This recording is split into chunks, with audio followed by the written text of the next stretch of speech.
Bueno, amigos, voy a empezar una nueva temporada o a terminar una, pero los Reyes me han llegado por adelantado. Mi hijo me ha regalado eh, pues un micrófono, una tarjeta de sonido y creo que voy a estar hogando por aquí un poquitín a ver esto cómo funciona, porque claro, ya vamos a ver. Así lo vamos a dejar. Sí, vale. Pues bueno, ¿por qué no llevo auriculares? Los auriculares se utilizan principalmente en la radio. En la radio tú tienes el estudio, que es una mesa llena de micrófonos. Eso depende ya la decoración. Habitualmente es oval. Y de frente a la cristalera, la pecera, que llamamos nosotros, pues ahí dentro está el técnico. El técnico y su amigo o su amiga o solo. Y llevas los auriculares, que están aquí, llevas los auriculares. Estos son los míos, los originales de la radio, los que yo tenía. Más viejos que la Picor. Pero siguen funcionando muy bien. Y ¿por qué llevan los auriculares? Porque, como veis, ahora las tertulias y los programas de radio se retransmiten por televisión o por plataformas sociales, pues llevan auriculares, sobre todo el que maneja el director del programa, porque se escuchan y por ahí reciben instrucciones o noticias o cualquier otra historia. Actualmente tienen un iPad, tienen una tableta, tienen un ordenador delante que ellos mismos pueden consultar cosas o también tienen el vicio, que a mí no me gusta nada, de eh, que eso lo haga el presentador.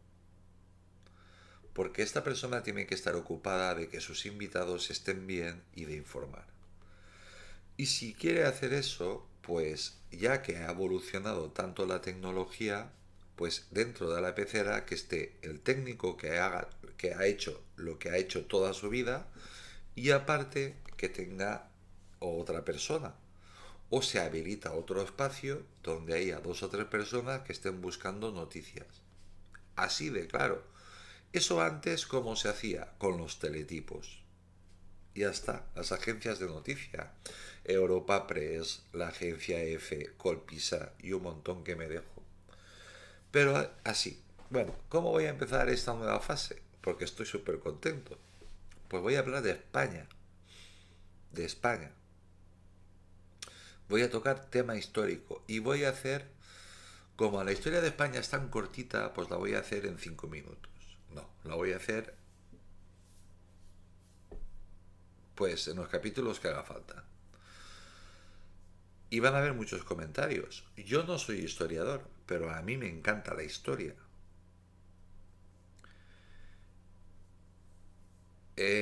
Mirad, lo que dicen los historiadores, todo esto está contrastado, más que contrastado. Yo lo tengo muy leído. Y los historiadores no se ponen de acuerdo. Hay varios grupos. ¿Os acordáis las clases de matemáticas? Los grupos, ¿eh? Hay varios grupos, de unos hay más, en otros hay menos, de historiadores. Estamos hablando siempre de catedráticos, de historiadores, de gente que ha estudiado mucho y que saben mucho, y de especialistas. Historiadores que encima son especialistas en, por ejemplo, lo primero que voy a hablar es de los tartesos, en la civilización tartesa, que se desconoce todo. Pero, por ejemplo, se sabe que tenían escritura. Lo que no la saben es leer.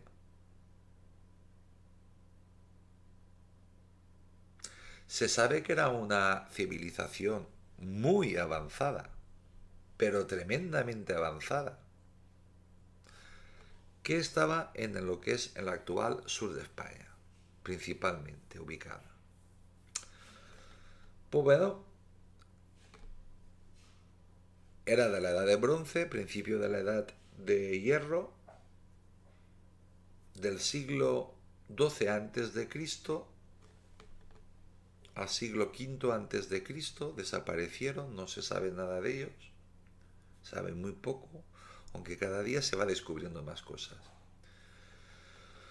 Bien, 4000 a 1200 años. Los fenicios, pero voy a decir los siglos. Quien no lo entienda, oye, que aprenda. Me refiero a los de Hispanoamérica. Los fenicios. Los fenicios era un pueblo comerciante. Ponían sus colonias, pero no eran para colonizar un país, ni para colonizar una tribu, ni para nada. Era para comerciar, simplemente comerciar.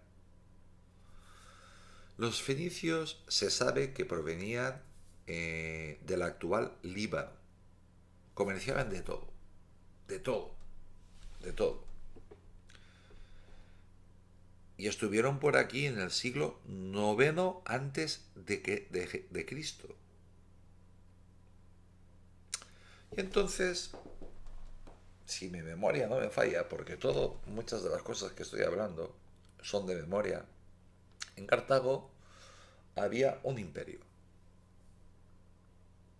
Un imperio totalmente fuerte. Pero era un imperio marítimo. Marítimo. Las mejores buques, las mejores galeras eran de ellos. Eran de ellos. Y eran los amos del Mediterráneo.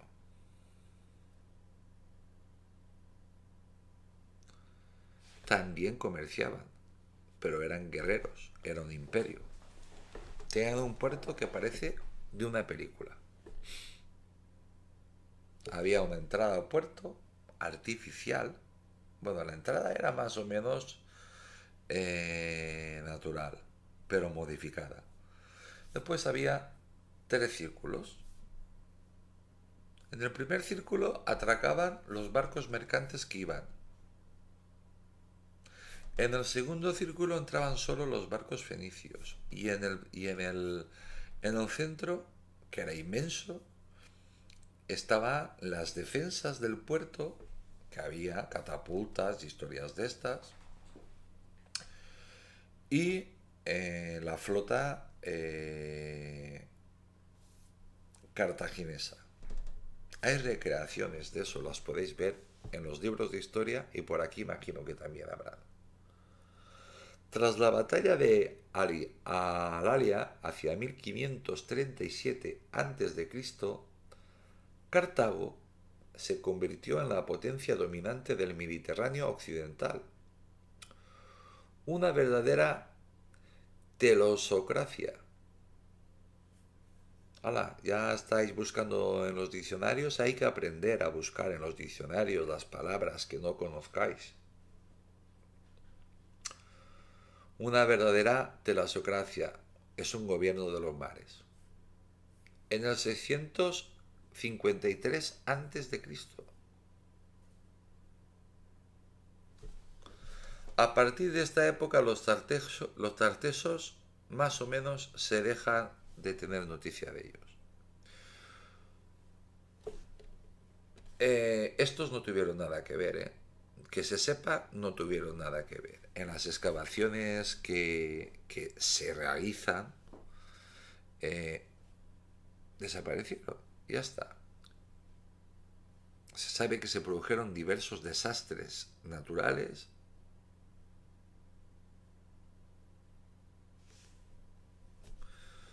pero desapareció este pueblo, se esfumó. La península no estaba despoblada. Existían pueblos y muy avanzados, pero no eran pueblos guerreros, eran pueblos pacíficos. Que no fueran guerreros, eso no significa que no sabían guerrear. Guerreaban y muy bien. Pero ellos, en vez de guerrear, se dedicaban a comerciar entre otros pueblos de la península.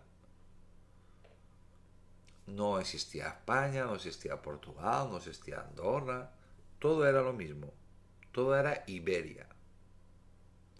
En una parte estaban los celtas, muy pocos. Entre los íberos y los celtibéricos estaban los entre los celtas y los íberos estaban los celtibéricos, los que se habían mezclado, pero los que más sabían, la población más importante era la íbera, por eso se llama Iberia, la península, o si no se llamaría la península céltica, por eso, entre otras cosas. Bueno, la península estaba tremendamente habitada. Los íberos o íberos fue como llamaron los antiguos escritores griegos a la gente del levante y sur de la península ibérica para distinguirlos de los pueblos del interior cuya altura y costumbres eran diferentes. Hay que tener en cuenta que lo que están diciendo, se me ha ido el cursor, lo que están diciendo estos eh, historiadores o navegantes, porque no se les puede llamar historiadores, eran navegantes, eran negociantes, ponían su colonia y navegaban. En Ampurias hay una. Pues bueno, pues construían sus ciudades, ellos se quedaban ahí y recibían a los barcos con sus mercancías de Grecia y negociaban con los íberos. Pero ellos no entraron nunca hasta dentro del todo. Alguno entraría y contaría, pues, con la imaginación que tenían entonces.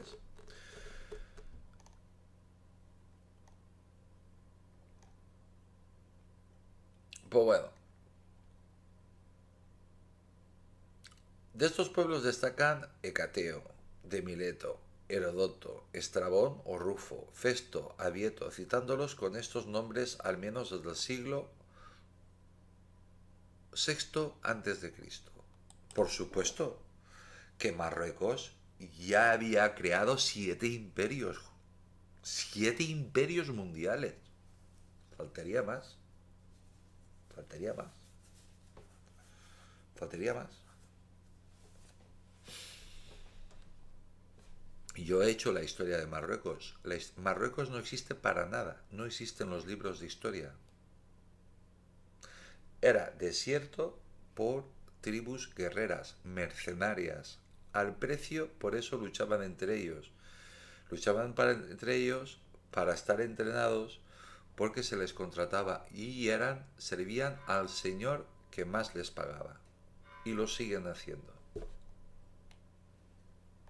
Bien, estaban los elisenses, sardones, ceretanos, arenosinos, andosinos, vergitanos, ausetanos, indigetes, cartelanos, lacetanos, layetanos, cosetanos, ilirgetas, iacetanos, suesetanos, sedetanos, ibercabones, edetanos, contestanos, oretanos, besetanos y turdetanos.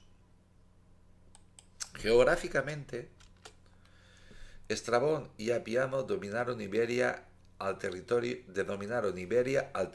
de la península ibérica.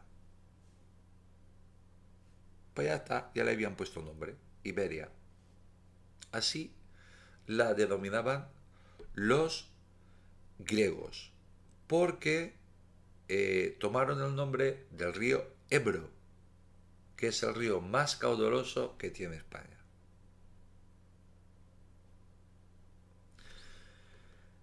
Todo esto que os he leído ahora, hay historiadores y investigadores que se dedican única y exclusivamente a estudiar a todos estos pueblos, que eran íberos. Pero no desde ahora, desde hace cientos de años. Nunca se ha dejado de estudiar y de investigar. Bien, ¿qué me he saltado yo? Ah, no, los fenicios, Patapán, los cartagineses, los íberos. Bien, vamos allá. Ptolomeo. Ptolomeo fue el general más querido de Alejandro Magno y le regaló Egipto. Egipto.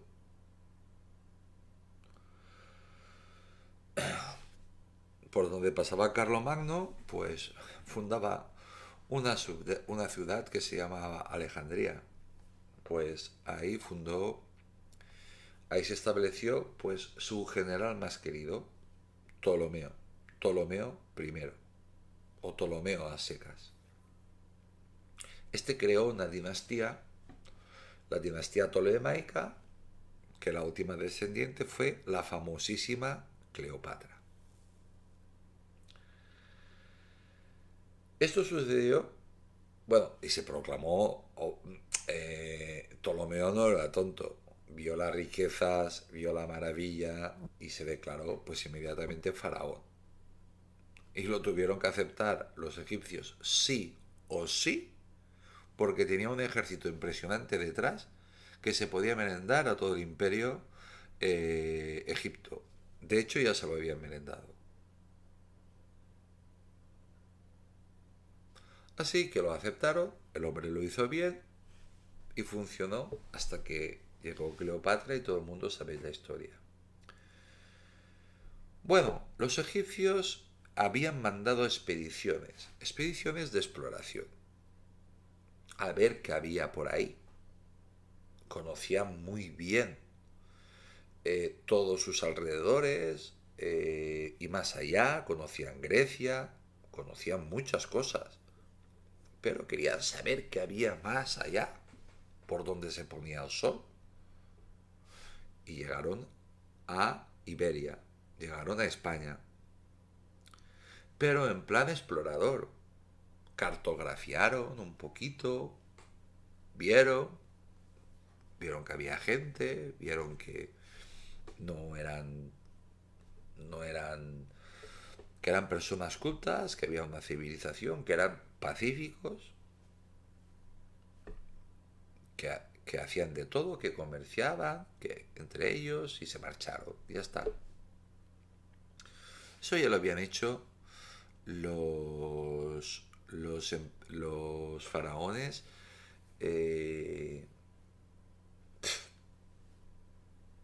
muy anteriormente. Ya lo sabía, pero Ptolomeo tenía curiosidad y lo volvió a hacer. Esto sucedió como mínimo entre 3.500 y 4.000 años. Los egipcios habían explorado la península. La península, mejor dicho, las costas. Nunca se alejaban mucho de las costas. Nunca. Al fin y al cabo, ellos lo que estaban era haciendo una labor de exploración. Llegaron los colonos griegos. Estamos hablando de entre 3.000 y 4.000 años antes de Cristo. Aquí ya estaban los íberos. Ya estaba habitado, estaban los íberos y estaban organizados. Comerciaban, vivían tranquilamente. Me imagino que tenían sus guerras, no lo sé. Los colonos griegos en la península ibérica. Cuando los fenicios todavía acampaban por nuestras costas, llegaron también los griegos. Los griegos siempre iban por ahí dando vueltas con sus barquitos y sus ánforas cargadas de aceite y sus aceitunas y sus historias, y comerciaban con todo el mundo. Efectivamente, en el siglo IX y el siglo VIII antes de Cristo llegaron a la península ibérica los caldicios y los rodios, y después del año 600 antes de Cristo con la fundación de Marsella se extendió. Pero se sabe que los griegos llegaron muy pronto a España y establecieron colonias donde hacían comercio con los pueblos de Iberia. Llegó Cartago. Cartago ya no era una broma, Cartago era un imperio. Un imperio. Un imperio. Y un imperio tiene ejércitos y tiene guerreros. Y era un imperio tremendamente grande y fuerte. La llegada de los cartagineses se produjo en el año 238 a.C. desde Gadir, Cádiz, por Aníbal Barca, junto a un poderoso ejército, pero antes ya estaban aquí. Yo tengo que refrescar la memoria en este aspecto, porque primero vino el padre, fue vencido por Roma, y después vino el hijo, lo que no sé si este es el hijo o esto es el padre, no me acuerdo. Fundaron la ciudad de Cartagena, no Cartagena de Indias, Cartagena en Murcia. Y ahí fundaron su capital. Pero se estaban produciendo, Cartago y Roma estaban en guerra, estaban en las guerras púnicas, que iba ganando Cartago. Porque Cartago tenía unos buques maravillosos. Los buques de Roma eran buenos, pero contra un buque Cartago lo mejor que podías hacer era huir, porque te iban a hundir. Cuenta la historia, yo esto lo he leído en un libro de historia, por eso digo cuenta la historia, porque esto es un comentario, porque estoy tirando de memoria. Cuenta la historia de que los romanos se hicieron con un barco cartaginés que había embarrancado y lo sacaron, lo estudiaron y lo replicaron. Los famosos trirremes con los que Roma empezaría a construir cientos, miles de trirremes. Y Roma, gracias a eso, venció a Cartago. En España se produjo un encuentro muy fuerte, varios encuentros fuertes. En Iberia se produjeron varios enfrentamientos fuertes. Y Cartago pues fue asediada varias veces. Pero resistió. Los romanos no lo veían muy claro para poder entrar y conquistar Cartago. Cartago que estaba en Túnez, en el actual Túnez.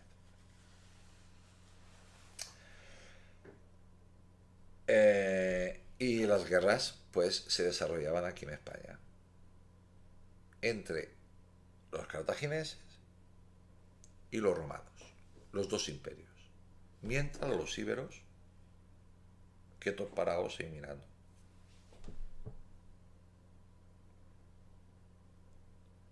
Lo que yo digo, si se están pegando los mayores, tú no te metas.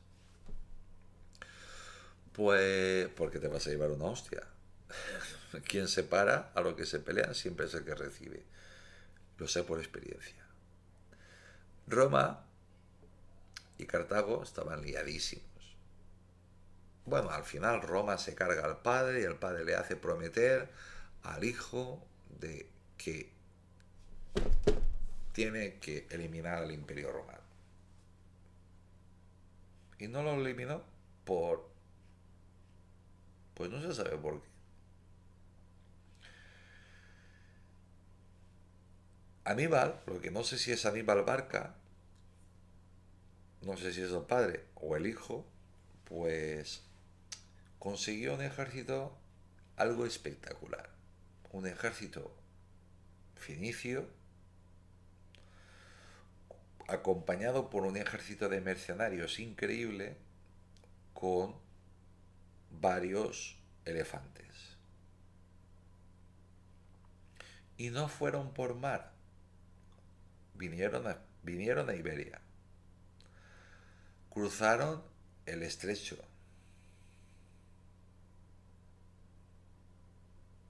por Cádiz, cruzaron el estrecho, desembarcaron. Imaginaos cómo se quedarían viendo los elefantes, elefantes de guerra, entrenados y adiestrados para la guerra.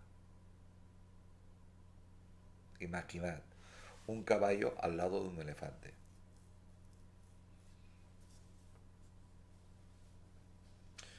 Y nada, pues hay historiadores que o se pasan mucho y su imaginación es muy grande, pero dicen que la columna llegaba desde Cádiz, la columna llegaba desde Cádiz hasta Cartagena, y os aseguro que hay un montón de kilómetros.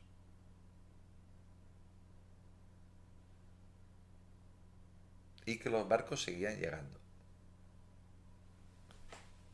a puerto. Bien, traían de todo, lo traían todo. Toda la logística, todas las armas, todo lo que tenían. Todo lo que tenían. Descansaron, se reponieron, no tenían prisa, porque ellos sabían lo que les esperaba. Solo habían hecho que empezar la aventura.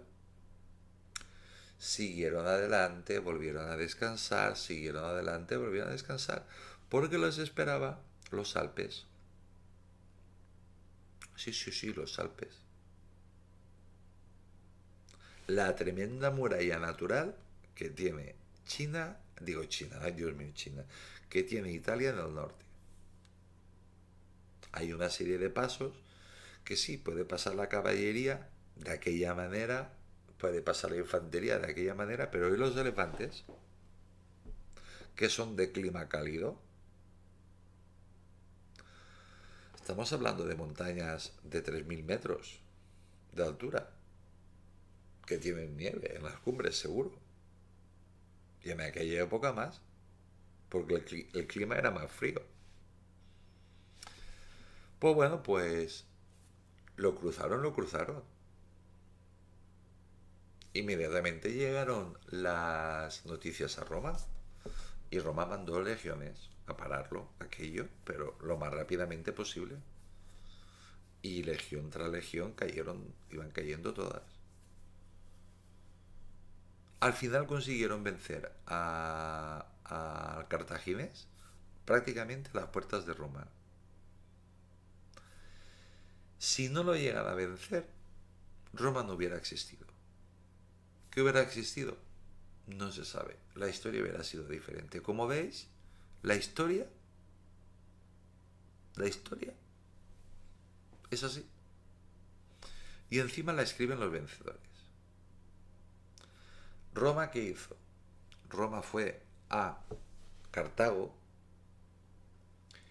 y no dejó piedra sobre piedra. Los arqueólogos que estudian Cartago se las ven y se las desean. Porque con esas piedras de los palacios, de las fortificaciones y cosas de estas, muchas de ellas, el 90%, Roma las utilizó para crear pues templos y crear una ciudad romana allí espectacular. Eso es un estado imperialista. Roma. Y entonces llega Roma a España a conquistar España.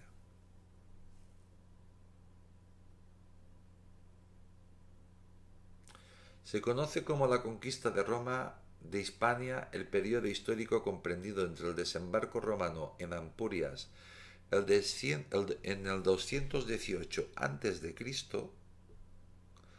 y la conclusión de la conquista romana de la península ibérica al finalizar las guerras cántabras de César Augusto el 19 a.C., así como a los hechos históricos que conforman dicho periodo.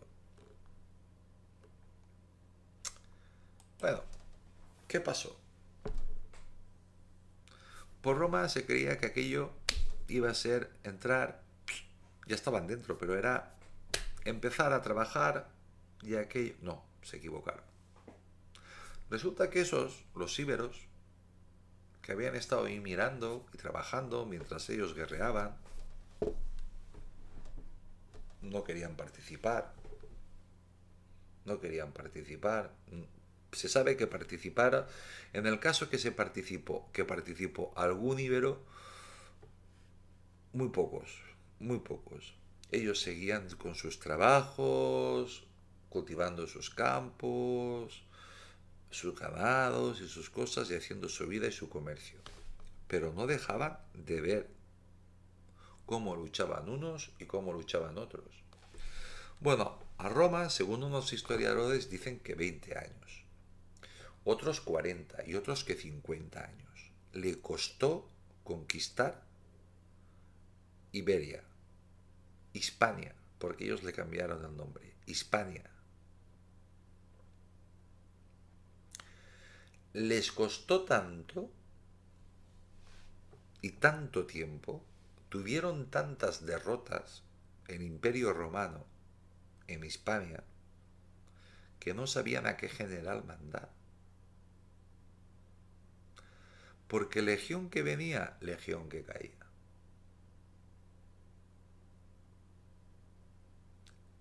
O ejército que mandaban, ejército que no volvía. O volvía muy destrozado. Y allí no queremos volver, que allí nos matan. Entonces mandaron a Escipión el africano y mandaron, pues, menos a la legión que temía, que... Pero legión de los más jovencitos, niños prácticamente, los que tenían que defender Roma en caso de agobio, mandaron a todos los generales, a todos los generales, a los más prestigiosos generales, a los que sabían que habían vencido en todas sus batallas y a los generales que apuntaban maneras. Jovencitos, pero que apuntaban maneras. A un jovencísimo os sonará el nombre, Julio César.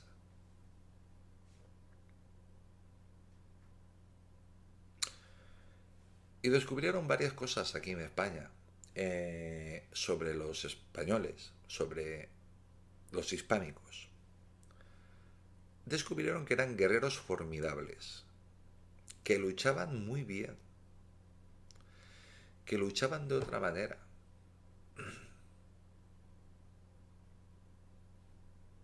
que no luchaban de frente, que te podían atacar por todas partes por donde menos lo esperaras,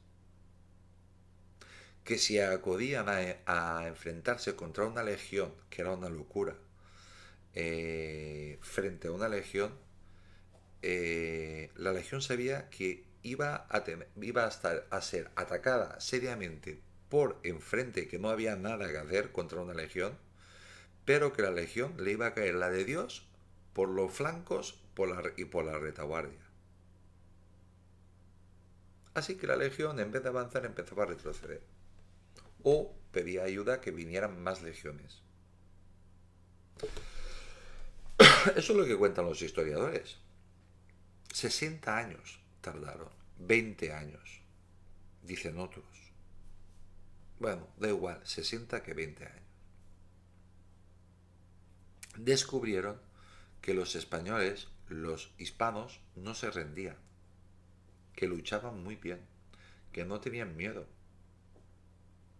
Adoptaron la espada corta, la famosa espada corta de los romanos, era la espada, una de las armas que utilizaban los íberos.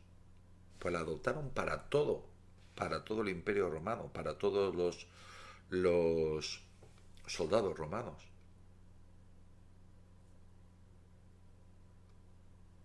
Descubrieron también que cercaban una ciudad. Cercar una ciudad es, aquí está la ciudad, esto es la ciudad, tú la rodeas, le pones empalizadas, le pones de todo, puedes crear hasta un muro, lo que quieras. Y de ahí no sale nadie si tú no quieres. Puede salir uno para que vaya e informe a otra ciudad lo mal que lo están pasando. Que se rindan para minar la moral de otras ciudades. Porque no se rendía ninguna ciudad. Ahí está el caso de Numancia. Cuando no pudieron aguantar más, que se les terminó todo y se habían comido todas las alpargatas y todo, todos los perros, todas las ratas y todo, se mataron todos y quemaron la ciudad.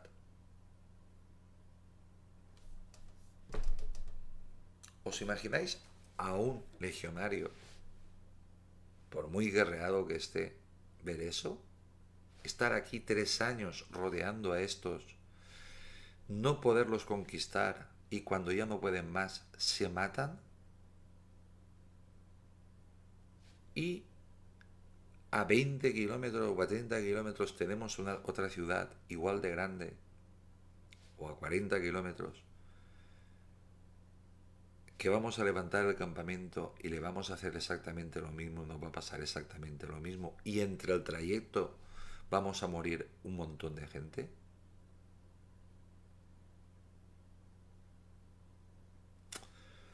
Bueno, 20 años, 40 años, dicen unos historiadores, 40 años dicen otros, que tardaron con todas las legiones, con todos los generales, menos la parte más al norte que tiene España, que es... Ahí no se puede formar una legión, no se puede formar una legión en combate, porque todo es montañoso. Y para ir allí, pues te van a matar. Cuando llegue la legión, va a llegar posiblemente el que va adelante, porque el que va detrás no le va a quedar el de la escoba. Va a llegar el que va delante de todos de la legión, el centurión o quien sea, y con el rabo del caballo llevará toda la escoba. No se habrá dado ni cuenta. Pues bueno, los romanos tomaron buena nota de eso y decidieron que Hispania no fuese un terreno conquistado, una colonia más, que pasara a ser parte de Roma, que fuese Roma. Fue al único territorio que conquistó que se lo permitió, que le concedió tal honor. De hecho, dimos, si mi memoria no me falla, 3 emperadores seguro. Creo que realmente 4, pero 3 seguro. Uno muy importante, Trajano. Todos los que vais a Roma, todos veis 2 cosas que aún quedan de Trajano. El arco de Trajano y la columna de Trajano. Todos. Y los 3 fueron muy buenos emperadores, muy queridos, sabían hacer muy buena propaganda de todas sus victorias, las derrotas las ocultaban y el pueblo estaba contentísimo con ellos.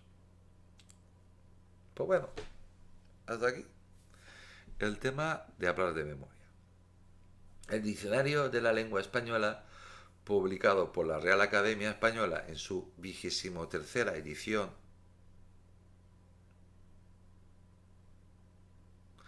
la número 33. Número 33. Esta es la manera culta de decirlo. En la 33 edición, no, 23ª. Asegura que la voz español proviene del provenzal hispañol y esta del latín medieval hispaniolus, de Hispania, España. Esto va a ser interesante. España. ¿Desde cuándo existe España y la nación española? Aunque las fuentes clásicas no siempre coinciden con los límites geográficos precisos ni en la enumeración de pueblos concretos, parece que la lengua es el criterio fundamental que identificaba como íberos desde el punto de vista de griegos y romanos, puesto que las inscripciones en la lengua ibérica aparecen a grandes rasgos en el territorio que las fuentes clásicas asignan a los íberos. Es que los íberos ocupaban toda la península.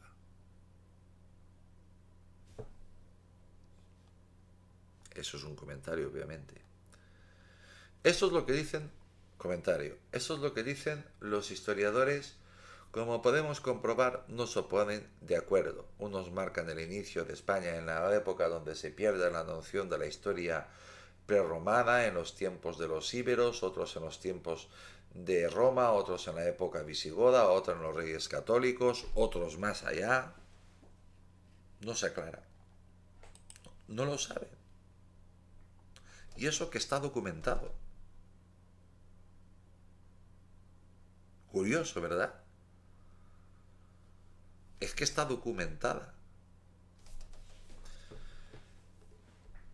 San Isidro de Sevilla eleva a España a la categoría de primera nación de Occidente a su libro Historia Gotorum, de cuantas, entrecomillado, de cuantas tierras extiendes desde el occidente hasta la India, tú eres la más hermosa, oh sagrada y feliz España, madre de príncipes y de pueblos. Pues muy bien, San Isidoro. Este párrafo se me ha colado aquí porque este párrafo es de cuando el imperio. Así que no sé qué hacer, si dejarte o pasarte, no sé. Bueno, vamos a ver. Entrecomillado. Vamos a ver. Entrecomillado. Y, lo del puntito, y latina. Guión S, P, A, M, guión, Y, A. Se cierra. Se lee Hispania. El misterioso origen de la palabra España y el nombre de otros países europeos. Muy bien, los otros países europeos en este momento los dejamos aparte porque estamos hablando de España. La conquista de Granada, la heroica cruzada que convirtió en católicos a los reyes de España. Muy bien. Se ha saltado esto, pero no os preocupéis, ya llegaremos. Sertorio, legendario militar que creó una república romana en España y murió traicionado, normal. Tú creas una república en Hispania y te van a dejar a ti, habiendo un emperador en Roma, que tú, militar de la República Romana, crees aquí una república. Te van a cortar el cuello en un segundo, y es lo que te hicieron. Pero, ¿conocéis esto? No. ¿Por qué no lo conocéis? Porque no leéis. ¿Por qué no leéis? La nación hispánica o la Hispania universa no supone unirse contra Roma, no. Es que una vez Roma venció, pues aquí están amigos, allá paz y aquí gloria, y encima inmediatamente nos dieron la ciudadanía romana. Amigos, ellos no querían tener un cabo suelto a España, a Hispania. No querían tener un cabo suelto ahí porque sabían que ahí había un peligro muy grande.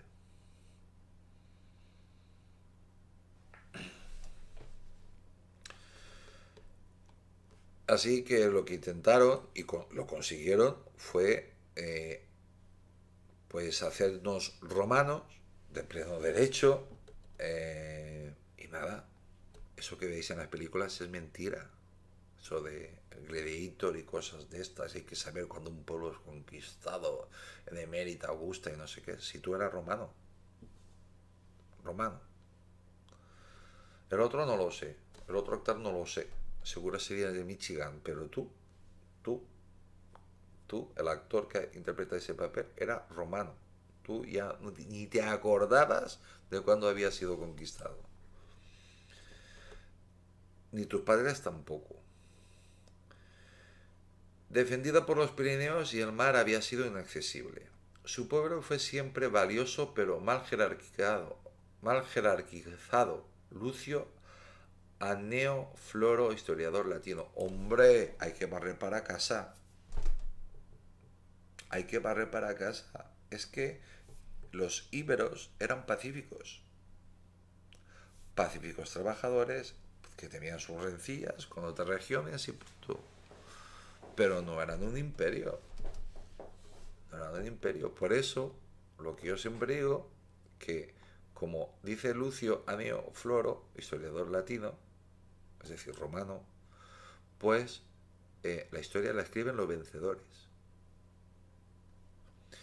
Hispania, que procede probablemente de la palabra finicia, entrecomillado, y latina, guión, S-P-A-N, guión, Y-A, Hispania, que quiere decir tierra de metales. Fue la denominación que los romanos pusieron a la región romana que ocupaba la totalidad de la península ibérica. Como es habitual con los nombres elegidos por los romanos, la delimitación no correspondía a la realidad tribal y se trataba de una decisión meramente geográfica. Hoy en día, aquella provincia romana está ocupada por tres entidades políticas distintas: Portugal, España y el Principado de Andorra, cuyas formas actuales costaron siglos de luchas y alianzas. Pues amigos, esto es el prólogo, porque no me voy a extender más. No me voy a extender más.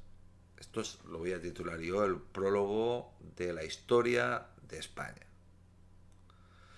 Y haré lo mismo que hice con China y después con Marruecos. Es que se me ensucia la boca cuando hablo yo de Marruecos y hablando de la historia de España. Me imagino que habrá...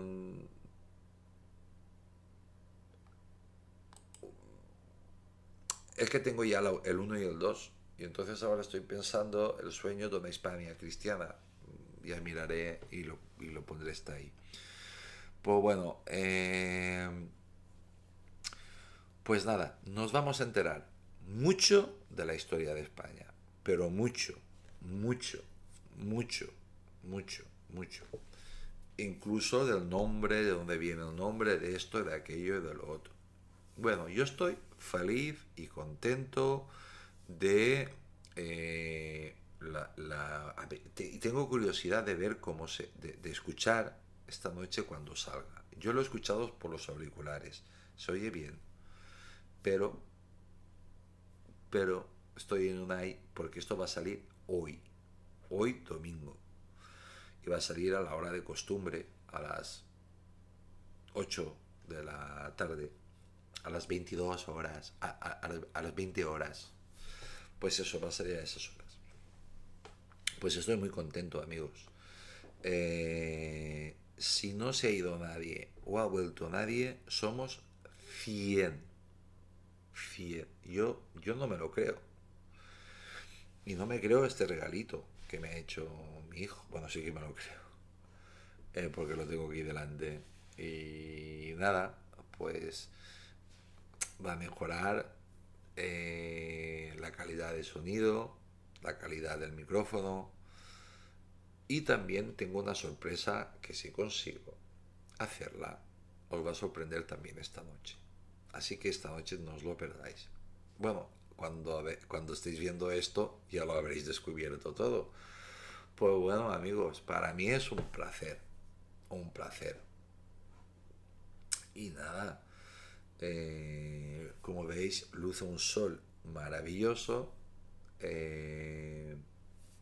Espero que disfrutéis, que hoy hagáis disfrutado del día.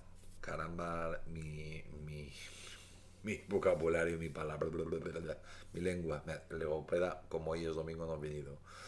Pues que estéis bien, por favor cuidaros mucho, vacunaros, no seáis tontos, cuidaros mucho porque esto pinta mal y pinta muy feo. Y vais a ver también la cantidad de hispanistas que hay, pero esto ya lo hablaremos. La mayoría extranjeros, increíble. Bien, pues nada, que estoy feliz y contento como una perdiz. muchas gracias. Que sepáis que yo lo voy a estar viendo con todo detenimiento porque quiero saber cómo va la calidad de sonido y si hay que tocar algo más o alguna cosita más.